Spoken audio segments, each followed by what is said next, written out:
Hi this is Priya welcome to Benzi news. Ration మాఫియాకు అడ్డు ఆపు లేకుండా పోయింది అని నియోజకవర్గ ప్రజలు తెలిపారు. పేదల బియ్యం టన్నుల కొద్దీ వేలం వేసి మిల్లులకు తరలిస్తున్న వైనం నియోజకవర్గ వ్యాప్తంగా వినిపిస్తుంది. కొందరు దళారులు సిండికేట్గా ఏర్పడి నెలవారీ మామూళ్లతో పోలీసులకు సలాం కొడుతూ, సివిల్ సప్లై అధికారులకు గులాం కొడుతూ, విజిలెన్స్ అధికారులను గుప్పెట్లో పెట్టుకుని గ్రామాల వారీగా మండలాల వారీగా తమ అనుచరులను ఏర్పాటు చేసుకుని స్థానిక నాయకులను తమ పార్ట్నర్లుగా చేసుకుని రేషన్ మాఫియా కొనసాగిస్తున్నారు.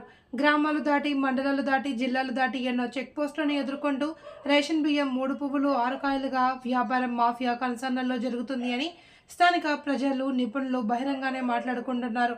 ఎన్నో నిఘా నేత్రాలను కప్పి పోలీస్ వ్యవస్థ కళ్ళు కప్పి, 4వ స్తంభమైన మీడియా కళ్ళు కప్పి రాత్రి వేళల్లో చీకటి దొంగలు ఇష్టరాజ్యంగా తమ వ్యాపారాన్ని కొనసాగించుకుంటూ చేప కింద నీరులా రేషన్ మాఫియా రాష్ట్ర వ్యాప్తంగా విస్తరణ చేసుకుంటూ కోట్లకు పడగవేస్తున్న తేటతెల్లమైనది. స్థానిక ఎమ్మెల్యేలు తమకు సంబంధం లేదన్నప్పటికీ స్థానిక చోటబడ నాయకులతో నెలవారీ కొంత సొమ్ము ముట్టజెప్పి అమరావతికి, అచ్చంపేట, కోసూరు, బెల్లంకొండ మండలాల్లో ఇష్టరాజ్యంగా రేషన్ దందా నడుస్తుంది అని ప్రజలు తెలిపారు.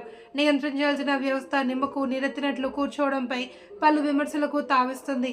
ఎమ్మెల్యేలు అధికారులకు పలుమార్లు అవినీతికి పాల్పడవద్దు, లంచాలు తీసుకోవద్దు అని చెప్పినప్పటికీ రేషన్ మాఫియా అందించే లంచాలు మాత్రం దొంగచాటుగా మింగేసి పోలీసు వ్యవస్థ పూర్తిగా రేషన్ మాఫియా కొమ్ముకొస్తుంది అని ప్రజలు బహిరంగానే చెప్పుకుంటున్నారు. చీమ చుట్టుముట్టుకున్నా తెలిసే వ్యవస్థ వేల కన్నుల, లక్షల కన్నుల రేషన్ బయటకు వెళ్తుంటే తెలియదా అని ప్రశ్నించారు. ఎమ్మెల్యేల మాటలు బేఖాతరు చేయని అధికారులపై చర్యలు తీసుకోవాలి అని ప్రజలు కోరారు.